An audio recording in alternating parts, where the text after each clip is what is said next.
Line TV ವೀಕ್ಷಕರಿಗೆ ಸ್ವಾಗತ. ನಾನು ಮುಖ್ಯವಾಗಿ ಹೇಳ ಬಯಸೋದಕ್ಕೆ ಏನಂದರೆ, ಇವತ್ತಿಂದ ಸಾರಿಗೆ ನಿಗಮ ನೌಕರರು 3 ಜಾಗಗಳಲ್ಲಿ, ಕಲಬುರಗಿ ಅದು KKRTC centre, Hubballi NWKRTC centre, Bengaluru BMTC ಮತ್ತು KSRTC ಸೆಂಟರು, ಇಲ್ಲಿ ದಿನವಹಿ 5 ದಿವಸ ಉಪವಾಸ ಸತ್ಯಾಗ್ರಹವನ್ನು ಹಮ್ಮಿಕೊಂಡಿದ್ವಿ. ನಮ್ಮ ಮುಖ್ಯವಾದಂಥ ಕಾರ್ಯಕರ್ತರು ಬಂದು 25 ಜನಕ್ಕಿಂತ ಜಾಸ್ತಿ ಕೂರ್ಕೊಡ್ದು ಅಂಥೇಳಿ ಉಪವಾಸ ಸತ್ಯಾಗ್ರಹವನ್ನು ಹಮ್ಮಿಕೊಂಡು ನಿನ್ನೆಯಿಂದ ಎಲ್ಲ ಸಿದ್ಧತೆ ಎಲ್ಲ ಮಾಡಿದ್ವಿ. ನಿನ್ನೆ ನಮಗೆ ಒಂದು ಪತ್ರ ಬಂತು, ಹಾಗೂ ನಮ್ಮ ಜನರಲ್ ಸೆಕ್ರೆಟರಿಗಳ ಹತ್ರ ಮಿಸ್ಟರ್ ಕಂಪಶ ಅವರು KSRTC ಮ್ಯಾನೇಜಿಂಗ್ ಡೈರೆಕ್ಟ್ರು ಮಾತನಾಡಿ ಫೋನ್ನಲ್ಲಿ ಹೀಗೆ ಅವರು ಅಂಜುಮ್ ಪರ್ವೀಸ್ ಅವ್ರ ಹತ್ರ ಮಾತನಾಡಿದ್ವಿ. ಅವರು ಇಂಟರ್ನ್ ಮುಖ್ಯಮಂತ್ರಿಗಳ ಗಮನಕ್ಕೆ ತಂದಿದ್ದಾರೆ. ಆದ್ದರಿಂದ 15 ದಿವಸದಲ್ಲಿ ನಿಮ್ಮ ಜೊತೆ ಮಾತುಕತೆ ದಿನಾಂಕ ಫೈನಲೈಸ್ ಮಾಡ್ತಾರೆ, ದಯಮಾಡಿ ಇದನ್ನು ಮುಂದಕ್ಕೆ ಹಾಕ್ಕೊಳ್ಳಿ ಅಂತ ಹೇಳಿದರು. ಒಂದು ಲೆಟ್ರ್ ಕೂಡ ಕಳಿಸಿದ್ರು ಲೆಟ್ರ್ ಕೂಡ.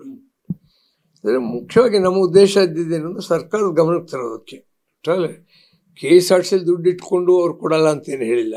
We know very well, KSRTC ದುಡ್ಡಿಲ್ಲ, ದುಡ್ಡು ಇರೋ ಹಂಗೆ ಮಾಡಿಲ್ಲ ಸರ್ಕಾರ. ಆದ್ದರಿಂದ ಸರ್ಕಾರದಿಂದಲೇ ದುಡ್ಡು ಬರಬೇಕು. ಆ್ಯಂಡ್ ಗ್ಯಾಪ್ ಕೂಡ ಅಂಥ ಜಾಸ್ತಿ ಏನಿಲ್ಲ. ನಾವು ಕೇಳಿರೋದು 1800 ಕೋಟಿ ಅರಿಯರ್ಸ್ ಕಡೆಗೆ. ಇವಾಗ 715 ಕೋಟಿ ಕೊಡ್ತೀವಿ ಅಂತಾರೆ. ಇನ್ನು ಡಿಫರೆನ್ಸನ್ನು ಅರ್ಧ ಸರ್ಕಾರ ಕೊಟ್ಟರು ಕೂಡ ಇನ್ನರ್ಧ 4 ಕಾರ್ಪೊರೇಷನ್ಗಳು ಕೊಡ್ಬೋದು. ಇವಾಗ 15% ಫೇರ್ ಹೈಕ್ ಮಾಡಿದ್ದಾರೆ. ಆ್ಯಡೆಡ್ ದಟ್ ಒಂದು ಫೇರ್ ಕಮಿಟಿ ಮಾಡಿದ್ದಾರೆ.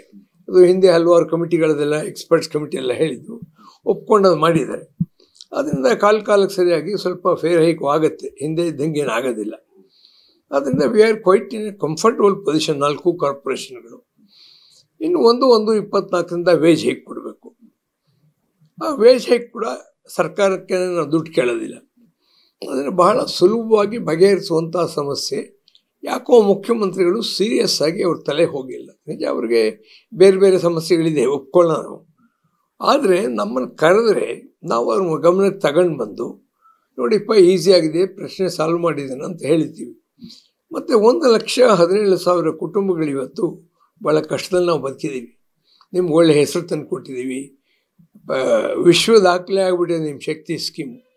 ಬೇರೆಯವರೆಲ್ಲ ಅಸೂಯೆ ಪಡುವಂಥ ಸ್ಥಿತಿಲಿ ಸಿದ್ದರಾಮಯ್ಯ ಹೇಳ್ತೀವಿದ್ದೀರ, ಅದನ್ನು ನಮ್ಮ ಕೈಲಿ ಯಾಕೆ ಬಯಸ್ಕೊತೀರ?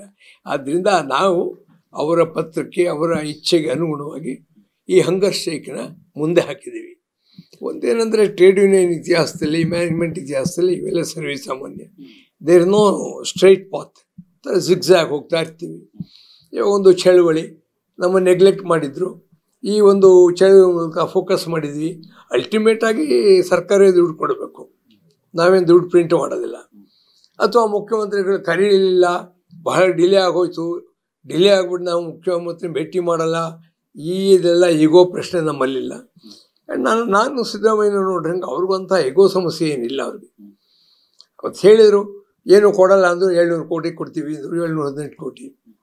ಹಾಗೆ ಈಗಲೂ ಕೂಡ ಅವರ ಒಂದು ಇದಕ್ಕೆ ನಾವು ಮೊನ್ನೆ ಕೊಟ್ಟಿದ್ದೀವಿ.